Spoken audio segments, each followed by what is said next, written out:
दिल्ली के जहांगीरपुरी इलाके में हफ्ता को हनुमान जयंती पर निकाले गए जुलूस पर पथराव के बाद फूट पड़े तशद्दुद में पुलिस ने अब तक 14 लोगों को गिरफ्तार किया है।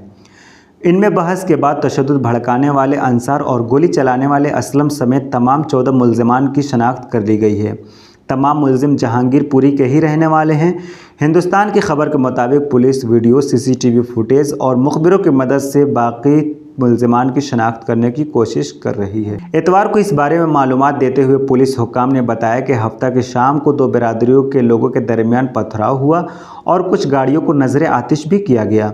तशद्दुद में दिल्ली पुलिस के एक सब इंस्पेक्टर को गोली लगने समेत कुल 9 लोग जख्मी हो गए थे। डीसीपी औसा रंगानी ने कहा कि हफ्ता को ताज़ीरात हिंद की दफ़ा 307, 120 बी, 147 और असलहे के मुताल्लिक़ा दफ़ात के तहत FIR दर्ज की गई है। डीसीपी के मुताबिक तशद्दुद में कुल 9 अफराद जख्मी हुए हैं, जिनमें 8 पुलिस अहलकार और 1 शहरी भी शामिल हैं। डिप्टी कमिश्नर ऑफ पुलिस ने बताया कि एक सब इंस्पेक्टर गोली लगने से जख्मी हुआ है और उसकी हालत मुस्तहकम है।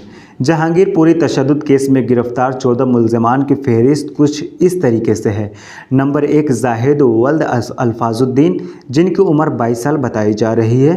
अंसार वल्द अलाउद्दीन 35 साल, शहजाद वल्द अकबर अली 33 साल, मुख्तार अली वल्द समाबुल 28 साल, मोहम्मद अली वल्द शेख हसन 22 साल, आमिर वल्द फजलुर रहमान 22 साल, अशहर वल्द शेख समीउल्लाह 26 साल, नूर आलम वल्द होशियार रहमान 28 साल, मोहम्मद असलम उर्फ खोदू वल्द समीउल्लाह 22 साल, जाकिर वल्द शेख रफ़ीक 22 साल, अकरम वल्द मोहम्मद शकील 22 साल, इम्तियाज़ वल्द मोहम्मद इसराइल 29 साल, मोहम्मद अली उर्फ जस्मुद्दीन वल्द इसराफिल 27 साल और इसी तरीके से 14वें नंबर पर हैं आहर वल्द हनीफ खान, जिनकी उम्र 35 साल बताई जा रही है।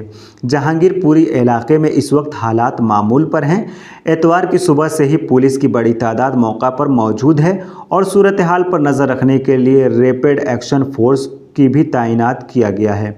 अफवाह फैलाने वालों की शनाख्त के लिए ड्रोन्स और चेहरे की शनाख्त करने वाले सॉफ्टवेयर की मदद ली जा रही है। इसके अलावा जाए वक़ूआ और अतराफ में नस्ब सीसीटीवी कैमरों और मोबाइल फ़ोन्स में रिकॉर्ड होने वाली फुटेज की छानबीन की जा रही है। बताया जा रहा है किसी भी नाखुशगवार वाक़े से बचने के लिए दारुल हुकूमत के बाकी तमाम 14 पुलिस अज़ला में हिफाजती इंतज़ामात को सख्त कर दिया है और टेक्नोलॉजी के ज़रिए निगरानी की जा रही है। हमारी वीडियोस देखने के लिए बेहद शुक्रिया। आप इस ताल्लुक़ से क्या सोचते हैं हमें बताएंगे कमेंट बॉक्स में। मिल्लत टाइम्स को आपकी ज़रूरत है, हमारी आप माली मदद करें।